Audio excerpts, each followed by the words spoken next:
ছয়জন নারীর জীবনীর কথা আমি রেকমেন্ড করি, সাজেস্ট করি যে 6 জন নারীর জীবনী মুখস্থ, ঠোঁটস্থ, অন্তস্থ থাকতে হবে প্রতিটা নারীর জন্য।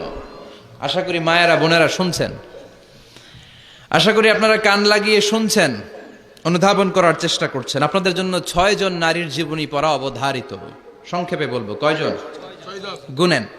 1 নম্বরে হচ্ছে হাজার, উম্মে ইসমাইল, সৈয়দনা ইব্রাহিমের বউ, সৈয়দনা ইসমাইল আলাইহিস সালামের আম্মা, নাম হলো হাজার। আমরা বলি বিবি হাজেরা, আমরা কি কই? হাজেরা আছে না? এই প্যান্ডেলেও হাজেরা নামে দু একজন বোন থাকতে পারে। আসলে নামটা হচ্ছে হাজার। নামটা কি? হাজার। এই হাজার হচ্ছে আপনাদের 1 নাম্বার মডেল। 2 নাম্বার, কুখ্যাত সন্ত্রাসী ফেরাউনের বউ আসিয়া আপনাদের 2 নাম্বার মডেল।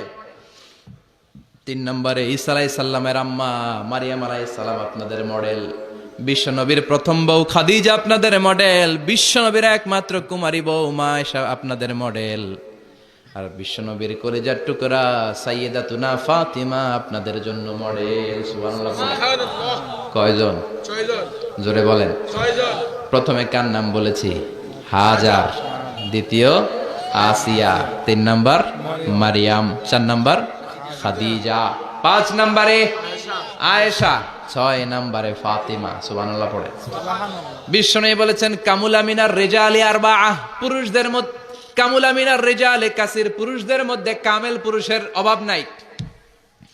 ওয়ালাম ইয়াকমুল মিনান নিসা ইল্লা আরবাআ, নারীদের মধ্যে কামেল নারী হচ্ছে 4 জন। কয়জন? এরপরে আবার বাড়ালেন আয়েশার কথা, আবার বাড়ালেন ফাতেমার কথা, মোট হয়ে গেল 6 জন। সুবহানাল্লাহ পড়েন। মোট কয়জন? আসুন এই 6 জনের জীবনী থেকে একটা একটা করে শিক্ষা আমরা মনে রাখার চেষ্টা করি, তাহলে জীবন উজালা হয়ে যাবে। কয়টা করে শিক্ষা? শেষে আবার আপনাদের থেকে রিভাইজ করব যে আপনারা বুঝলেন কিনা।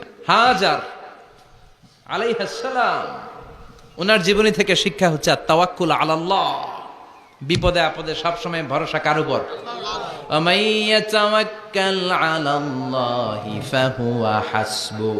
যে ব্যক্তি আল্লাহর উপর ভালো করে তাওয়াক্কুল করে, একমাত্র আল্লাহই তার জন্য যথেষ্ট হয়ে যায়। সুবহানাল্লাহ।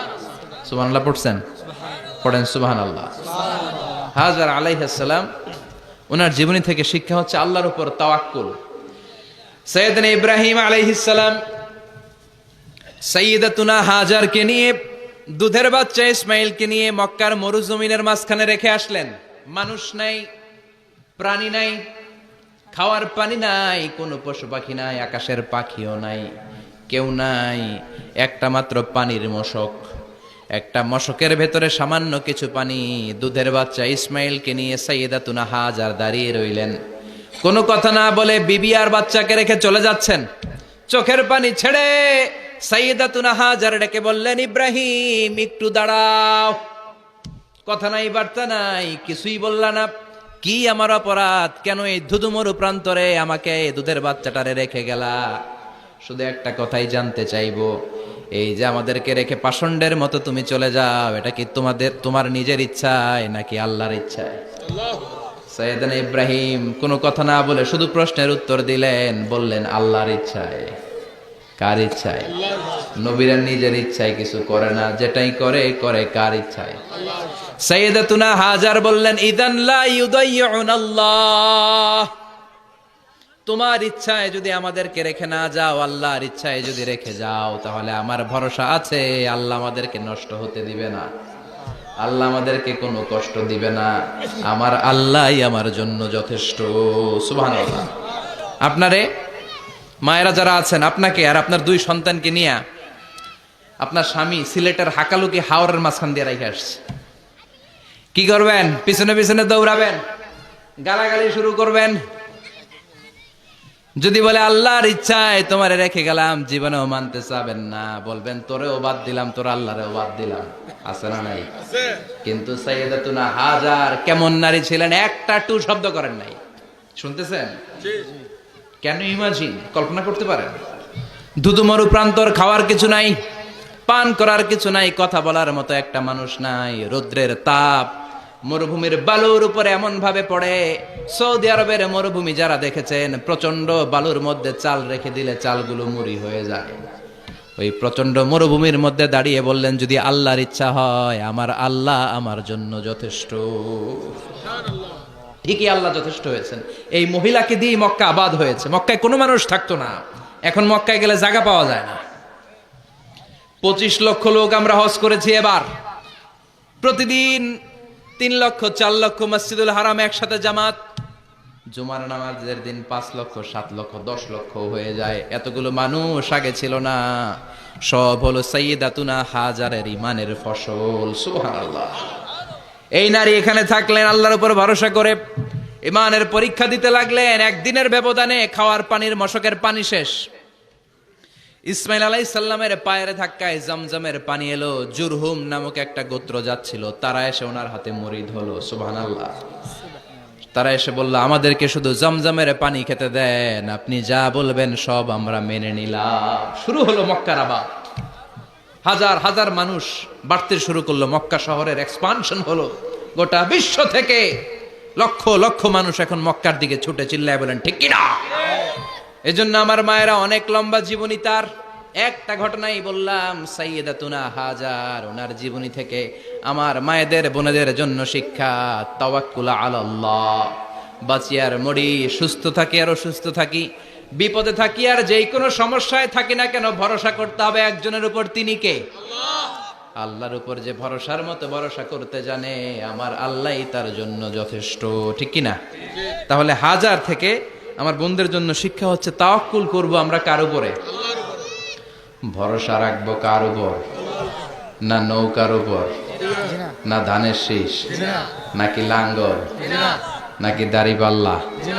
ভরসা কার উপরে? সবসময় আত্তাওয়াক্কুল আলাল্লাহ, আল্লাহর উপর ভরসা করতে হবে আমার মায়েরা, আমার বোনেরা। 2 নম্বরে বলেছি কার কথা? আসিয়া রাদিয়াল্লাহু তাআলা আনহা আলাইহাস সালাম, ফেরাউনের স্ত্রী। এই মহিলা অনেক দামি মহিলা, মুসা আলাইহিস সালামের পালক মা। সুবহানাল্লাহ পড়েন। নিজের সন্তান ছিল না, সাইয়েদনা মুসা আলাইহিস সালামকে মায়ের মতো লালন পালন করেছেন।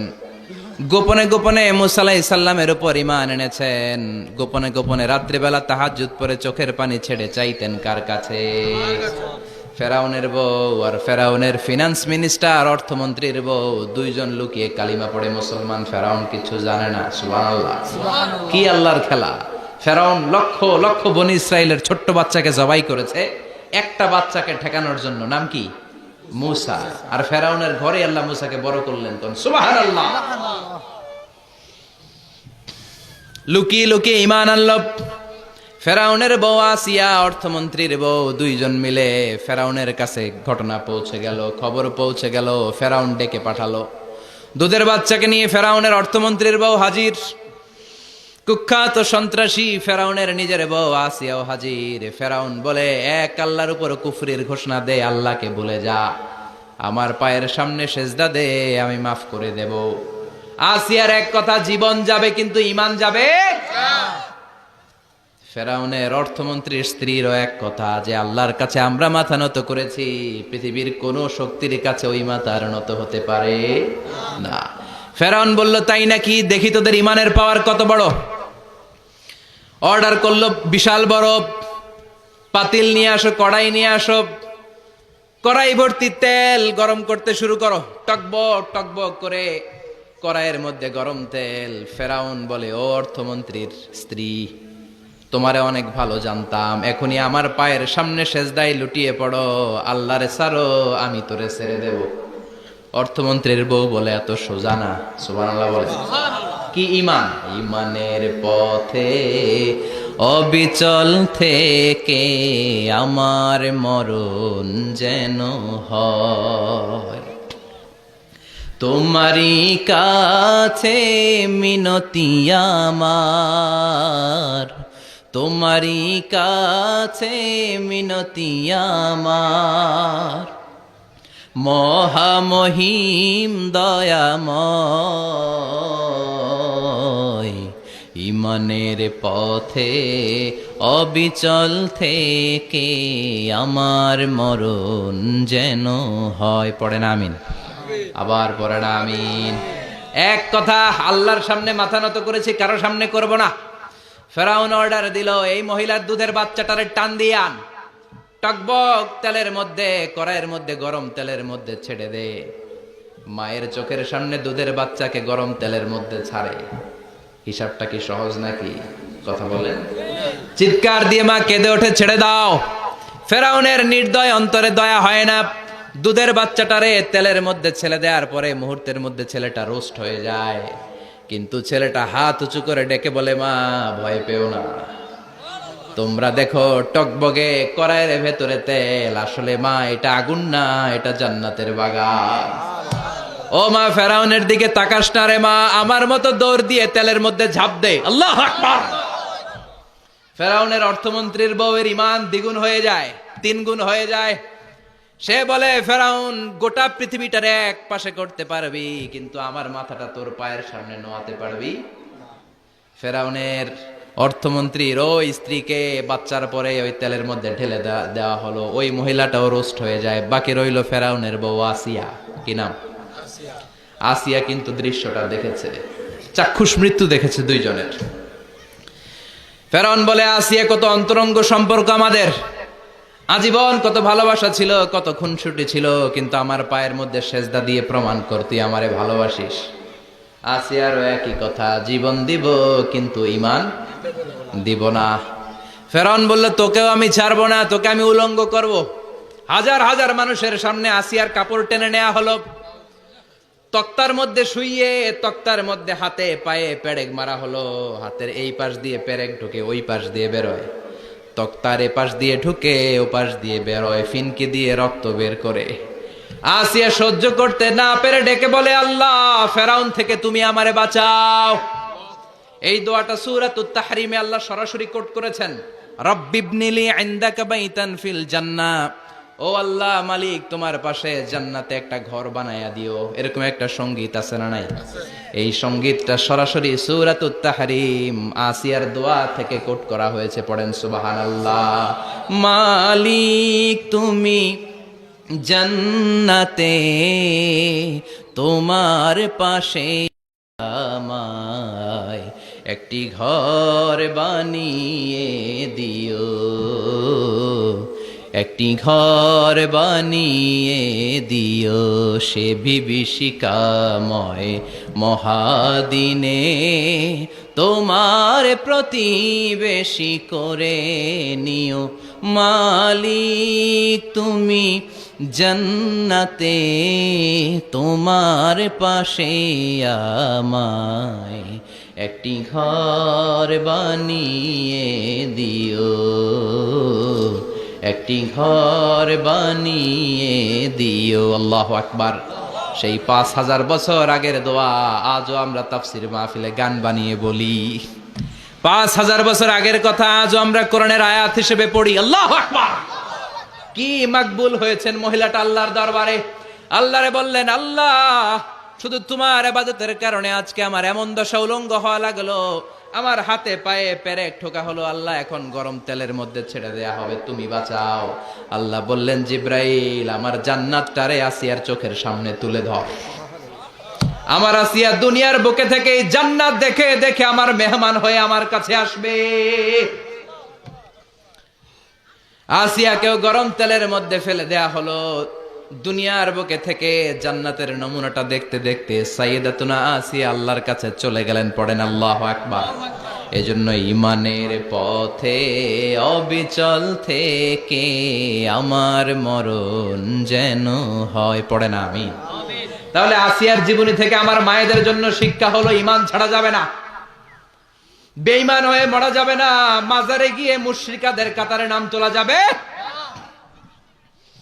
ওই মায়েরা ঈমান কেমন করে রক্ষা করবেন? ঈমান কত বড় দামি জিনিস, ঈমান একজন নারীর মর্যাদা আল্লাহর কাছে কত বাড়িয়ে তোলে। আসিয়ার জীবনে এই শিক্ষাটা আছে না নাই? কথা কম, বোঝা যায়? বোঝা যায়? তাহলে প্রথমে জানলাম কার কথা? হাজেরার কথা। হাজেরার জীবনী থেকে শিক্ষা ছিল তাওয়াক্কুল করতে হবে একজনের উপর, তিনি কে? আল্লাহ। আসিয়ার জীবনী থেকে আমরা কি শিখলাম? ঈমান রক্ষা করতে হবে। জীবন যাবে, ঈমান যাবে, জীবন যাবে, ঈমান যাবে। 3 নম্বরে মারিয়াম আলাইহিস সালাম, আজীব একটা মহিলা, স্বামী ছাড়া তার পেটের ভেতরে সন্তান দিয়েছে কে? আবার উনার নামে কোরআনে একটা সূরা দিয়েছে কে? কি নাম? সূরাতু মারইয়াম। কাফ হা ইয়া আইন সাদ, যিকরু রাহমাতি রাব্বিকা আবদাহু জাকারিয়া। আল্লাহু আকবার। কি সুন্দর সূরা, কি অন্তমিল, কি চমৎকার ঘটনার বর্ণনা। উনার নামেও সূরা, উনার ফ্যামিলির নামেও সূরা। উনার আব্বার নাম ইমরান, মায়ের নাম হান্না বিনতে ফাকুজ। উনাদের ফ্যামিলিটা আল্লাহর কাছে এত প্রিয়, আল্লাহর একটা সূরা দিলেন ইমরানের পরিবারের সূরা। কোন সুবহানাল্লাহ। কোরআনের 3 নাম্বার সূরা, সূরাতু আলে ইমরান। কি নাম? আলে ইমরান, সূরাতু আলে ইমরান। আবার কোরআনে আল্লাহ ওনাকে বলেছেন সিদ্দিকা, মানে সত্যবাদী নারী। আবার আল্লাহ বলেছেন ওয়ালাইসা যাকারু কাল উনসা, এটা এমন মেয়ে কোন পুরুষ এই মেয়ের মতো হতে পারে? ওনার মা হান্না বললেন, আল্লাহ আমার পেটে ছেলে না মেয়ে আমি জানি না। যখন মারিয়াম পেটে, আল্লাহ ছেলে হোক মেয়ে হোক বাইতুল মুকাদ্দাসের খাদেম হিসেবে তুমি কবুল করে নাও। আমার পেটে যা আছে তোমার জন্য মানত করে দিলাম। কিন্তু ভূমিষ্ঠ করার পরে দেখে মাইয়া, ভূমিষ্ঠ করার পরে দেখে কি? মেয়ে। ভাবছিল ছেলে, ছেলে হইলে খাদেম হবে, এখন মেয়ে। আল্লাহ বলে চিন্তা করো না, সাধারণ মেয়ে না। ওয়ালাইসা যাকারু কাল উনসা, এটা এমন মেয়ে কোন ছেলেরাও এই মেয়ের মতো হতে পারে। এই মেয়েকে দিয়ে দেওয়া হলো Baitul Maqdis, one of the major 3 mosques in Islam. ইসলামের সর্বশ্রেষ্ঠ 3টা মসজিদের একটা। এই বাইতুল মুকাদ্দাসের খাদেমা ছিল উনি। মসজিদ ক্লিন করতো আর ইবাদত করতো, ইবাদতে মশগুল হয়ে থাকতো, পাগল পাড়া হয়ে থাকতো, চক্ষু বন্ধ করে আল্লাহর কথা স্মরণ করত। মর্যাদা আল্লাহ এত বাড়িয়ে দিলেন, আনসিজনাল যত জান্নাতি ফল সব সামনে এসে হাজির হয়ে যেত। ওনার খালু জাকারিয়া এসে বলতেন আন্না লাকে হাযা, ও মারিয়াম এই ফল তো এই সিজনে ফিলিস্তিনে নাই, পাইলা কই? তিনি বলতেন হুয়া মিন ইনদিল্লাহ, রব্বুল আলামিন জান্নাত থেকে ফলের ব্যবস্থা করেছে। কোরআন সাক্ষী, আন্না লাকে হাযা, কোত্থেকে এই ফ্রুট পাইলা? আনসিজনাল, এটা তো এখানে নাই। উনি বললেন হুয়া মিন ইনদিল্লাহ, ইন্নাল্লাহ ইয়ারযুকু মান ইয়াশাউ বিগাইরি হিসাব। আল্লাহ এরকম যারে চায় বিগাইরি হিসাব রিজিক দিয়ে থাকে। সুবহানাল্লাহ বলেন। সব সময় আল্লাহর ইবাদত, সব সময় তাহাজ্জুদ, সব সময় জিকির করতেন লা ইলাহা লা ইলাহা ইল্লাল্লাহু মুহাম্মাদুর রাসূলুল্লাহ। ওনার পুরো জীবনের কোন মুহূর্ত আল্লাহর জিকির থেকে খালি যায় নাই, সব সময় ইবাদতে মশগুল, সব সময় কি? তার মানে মারিয়ামের জীবনী থেকে আমাদের শিক্ষা, আমার মায়েরা বোনেরা ইবাদতে মশগুল থাকতে হবে। কিন্তু দুর্ভাগ্যজনক হলেও সত্যি, আমার বোনেরা জি বাংলা নিয়ে মশগুল থাকে। ওনারা মশগুল থাকে ঠিকই, তবে ইবাদত নিয়ে না। কি নিয়ে? কথা কন। জি বাংলা কি এখনো দেশে চলে? স্টার জলসা এগুলো চলে, কিরণমালা, এই সিরিয়ালগুলো চলে। নতুন সিরিয়াল আসছে, নাম কত কয়েকটা, ওয়াজ মাহফিলে বলা লাগবে আমাদের। কি নাম, কি চলে এখন জানো না তুমি? সর্বনাশ, পাগলের মতো মহিলাগুলো বসে থাকে, রাতে দেখতে না পারলে সকালে কাজা কাফার আদায় করে। আছে না নাই? কাজা আদায় করে ফেলে সকালে। খবরদার, জি বাংলা, স্টার জলসা, হিন্দি মুভি নিয়ে মশগুল থাকা যাবে না আমার বোনেরা। আপনিই পারেন আপনার ফ্যামিলিটারে জান্নাতে ফ্যামিলি বানাতে, আপনিই পারেন পরিবারটারে শান্তিময় করতে। নারী ভালো তো পরিবার ভালো। এজন্য মারিয়াম আলাইহিস সালামের জীবনী থেকে আমার বোনদের জন্য শিক্ষা। ঘরের সব কাজ শেষে অবসর যেই সময়টা পাবো, ইবাদতে মশগুল হয়ে যাব, ঠিক কিনা? ইবাদতে মশগুল থাকার দরকার আছে না নাই? তাহলে মারিয়ামের মতো আপনাদের মর্যাদাও বাড়িয়ে দিবে কে? কয়জনের জীবনী গেল, আর বাকি কয়জন শুনবেন? কষ্ট হচ্ছে? এরপরে বিশ্বনবীর প্রথম বউ খাদিজা। কি সুন্দর নাম, খাদিজা বললে ভাল লাগে না? প্রথম নারী যিনি কালিমা পড়ে ইসলাম ধর্ম গ্রহণ করেছেন, আমাদের আম্মা জান। বিশ্বনবীর প্রথম বউ, 25 বছর বিশ্বনবীর সাথে সংসার করেছেন, 3 বছর বিশ্বনবীর সাথে জেল খেটেছেন, শিয়াবে আবি তালেবে। কেমন বউ? জামাইও জেলখানায়, বউ জেলখানায়।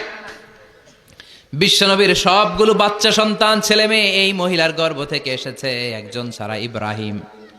ইব্রাহিম বিশ্বনবীর আরেক বউ মারিয়ার গর্ভে এসেছে, বাকি সব খাদিজার গর্ভে। যে আমরা ফাতেমা, বিশ্বনবীর কন্যার নাম কি? ফাতেমার মায়ের নাম কি? খাদিজা। সুবহানাল্লাহ।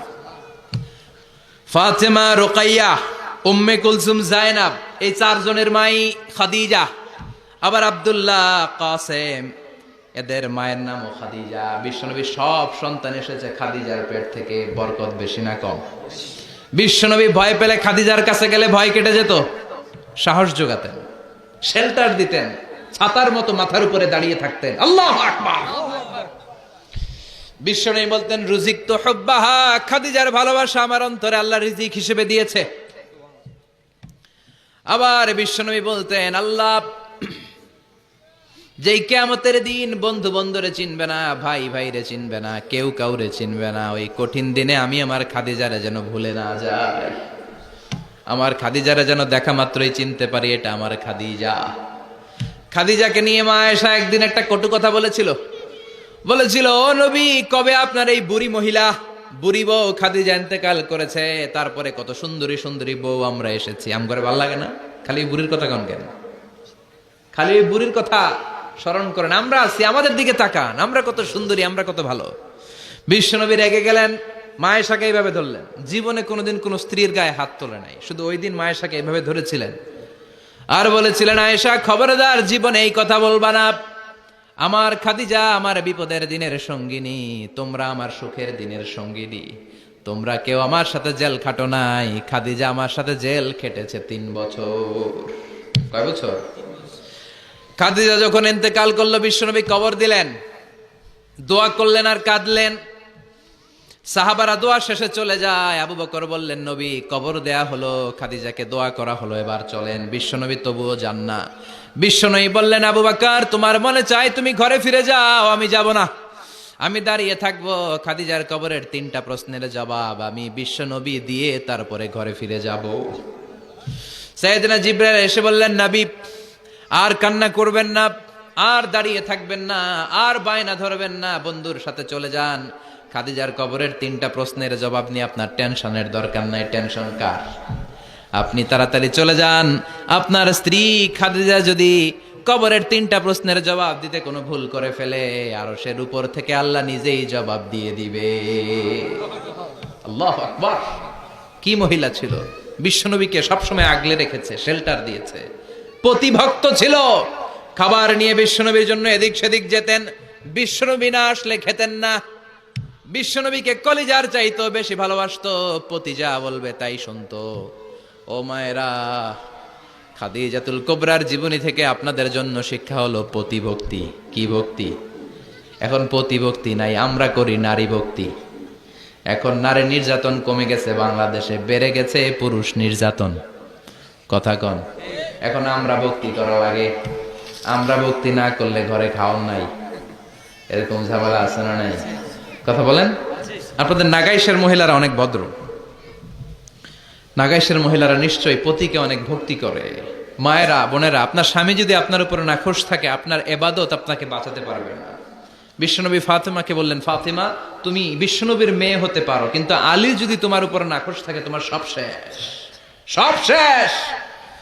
আবার বিশ্বনবী বললেন, আমি যদি এক আল্লাহ ছাড়া কারো সামনে মাথাটা নত করার বিধান দিতাম, এক আল্লাহ ছাড়া যদি কাউকে সেজদা করতে আমি বলতাম, আমি দুনিয়ার সব নারীদের বলতাম স্বামীর পায়ে সেজদা দিয়ে পড়ে থাকো। কি সম্মান আল্লাহ দিলেন স্বামীকে! আপনার জান্নাত আপনার স্বামীর ভেতরেই। স্বামীকে সন্তুষ্ট করেন, স্বামীর আনুগত্য করেন, দেখবেন ফ্যামিলিটা সুন্দর হবে। আর স্বামীরা স্ত্রীদেরকে ভালোবাসেন, স্ত্রীদেরকে ভালোবাসার গল্প শোনাবেন, দামি দামি শাড়ি কিনে দিবেন, তারপরে রাত্রিবেলা গান শোনাবেন। আধরাতে যদি ঘুম ভেঙে যায়, মনে পড়ে মোরে প্রিয়, চাঁদ হয়ে রব আকাশের গায়ে, বাতায়ন খুলে দিও। এই গানগুলো শুধু বউয়ের গান, শালীর গান না, বাবির জন্য না, চাচাতো বোনের জন্য না। উল্টা পাল্টা জায়গায় করলে গুনাহ আছে না নাই? স্ত্রীর সাথে প্রেম নিবেদন করেন, ভালোবাসা নিবেদন করেন, সংসারটারে শান্তিপূর্ণ করে দিবে কে? তার মানে খাদিজাতুল কুবরার জীবনী থেকে শিক্ষা কি? বললা গেছি কি শিক্ষা? প্রতিভক্তি। কি ভক্তি? স্বামীকে ভক্তি করা লাগবে, তা না হলে জান্নাত নাই। এরপরে বিশ্বনবীর একমাত্র কুমারী বউ নাম কি? আয়েশা। বিশ্বনবী বললেন উরি তুকি আমি সালাসা লায়াল, আয়েশা বিয়ের আগে তোরে কিন্তু আমি 3 বার স্বপ্নে দেখছিলাম। সুবহানাল্লাহ কইবেন না? বড্ড খুশি হয়ে গেলেন আয়েশা। এরপরে বললেন 3 বার স্বপ্ন দেখার পরে তোমার ব্যাপারে মনের মধ্যে কেমন কেমন যেন ভালো লাগে। তারপরে একটা ছোট্ট কাগজের মধ্যে, জান্নাতি কাগজ, রেশমি কাপড়ের মধ্যে তোমার চেহারাটা এনে জিব্রাইল বললেন দেখেন নবী কেমন লাগে। আমি কইলাম ভালো লাগে। কার মেয়ে? আপনার বন্ধু আবু বকরের মেয়ে, বিয়ে করবেন নাকি? বিশ্বনবী বললেন ও জিব্রাইল, তুমি যদি ঘটক হও, আল্লাহ যদি হয় কাজী, আমি মুহাম্মদ বিয়েতে রাজি। সুবহানাল্লাহ পড়েন। বিয়ে হয়ে গেল, কিন্তু ঘরে দামি ফার্নিচার নাই, টাকা পয়সাও তেমন নাই, কিন্তু আছে খালি সুখ। আছে কি?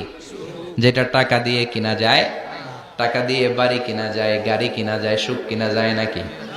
টাকা দিয়ে বিছানা কিনা যায়, বালিশ কিনা যায়, ঘুম কিনা যায় নাকি? কথা বলেন। এজন্য সুখ দেয়ার মালিক কে? দোকানে সুখ পাওয়া যায়, নাকাইশ বাজারে তো সুখ বেছে না, বেচলে নিয়ে যাইতাম আজকে গাড়িতে করে। সুখ বেছে? কথা কন। সুখ পাওয়া যায়, সুখ দেয়ার মালিক একজন, তিনি কে? মা এসে একমাত্র কুমারী বউ, আদর করে তিনি ডাকতেন হুমায়রা, আবার মাঝে মাঝে ডাকতেন ইয়া আইশু। আয়েশা না, আয়েশু, সংক্ষেপ। এত ভালোবাসতেন মা আয়েশাকে। মা আয়েশা গ্লাসের যেই জায়গা দিয়ে পানি খেতেন, বিশ্বনবী ওই জায়গায় মুখ লাগিয়ে পানি খেত। মা আয়েশা গোশতকে হাড্ডি ফেলে দিলে বিশ্বনবী ওই হাড্ডিটা নিয়ে চষতে শুরু করে দিত।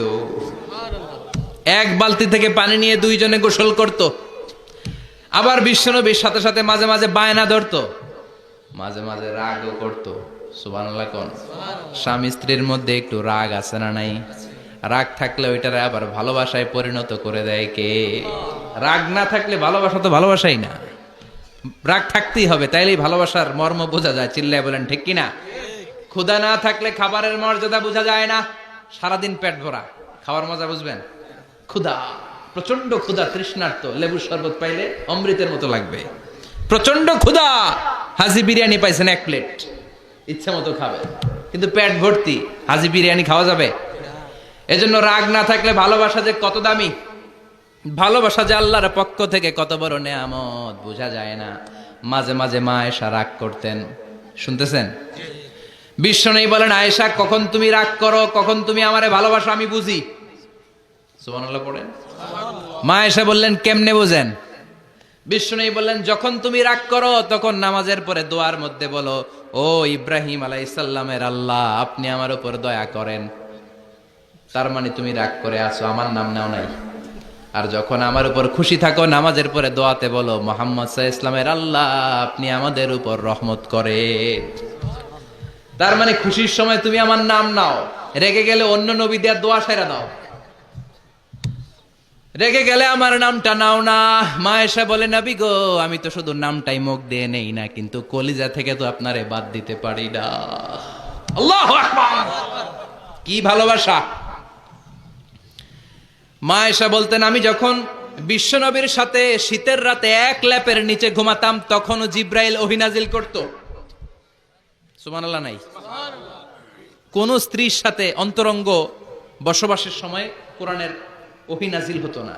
একমাত্র মা আয়েশার সাথে যখন এক বিছানার এক ল্যাপের নিচে দুইজন শুয়ে আছে, কোরআনের আয়াত নাজিল করছে কে? আবার মা আয়েশা বলছেন আমার কারণে ও মুসলিম উম্মাহ তোমরা তায়াম্মুমের বিধান পেয়েছো। ফাতায়াম্মামু সাঈদান তাইয়্যিবা। মা আয়েশা একটা যুদ্ধে গিয়েছিলেন, যুদ্ধ থেকে ফেরার পথে মা আয়েশার গলার লকেট নাই। মাঝে মাঝে হয় না, মহিলা গলার লকেট পায় না, পুরা বাড়ি আগুন করে ফেলাইছে, লকেট নাই, লইয়া গেল রে, নিয়ে গেল রে, হারাইলাম রে। মা আয়েশার লকেট নাই। লকেট হারানোর পরে মা আয়েশা কান্নাকাটি। বিশ্বনবী বললেন থামো। অনেকক্ষণ থামার পরে লকেট খুঁজে পায় না, সবাই খোঁজাখুঁজি, লকেট কই, লকেট কই, লকেট খুঁজে পায় না। ওদিক দিয়ে মাগরিবের নামাজের সময়ও শেষ, নামাজের সময় শেষ।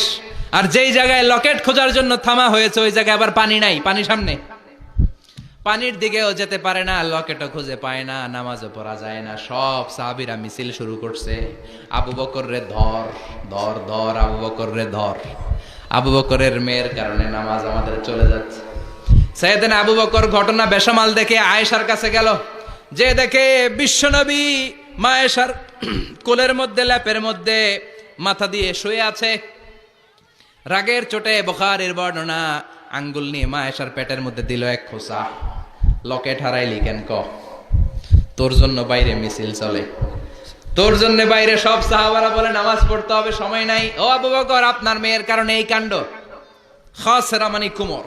আবু বকর মা আয়েশার খাসরাতে এত জোরে গুতা মেরেছেন, মা আয়েশা বললেন এই গুতার কারণে আমি অনেক দূরে চলে যাওয়ার কথা ছিল ব্যথার চোটে, কিন্তু যাই নাই, কারণ কোলে কে? কোলের মধ্যে বিশ্বনবীর মাথা, নড়ে গেলে বিশ্বনবীর ঘুম ভেঙে যাবে, ব্যথাটা হজম করেছি, নড়ি নাই। আল্লাহ তখন আয়াত নাজিল করলেন, ফালাম তাজিদু মাআন ফাতায়াম্মামু সাঈদান তাইয়্যিবা। ও সাহাবারা, মিছিল বন্ধ করো। কোন নারীর বিরুদ্ধে মিছিল করো? এই নারীর সাথে তো বিয়ে আমি সরাসরি বিশ্বনবীর দিয়েছি। যাও, ওযুর জন্য টেনশনে ছিলা, টেনশনের দরকার নাই।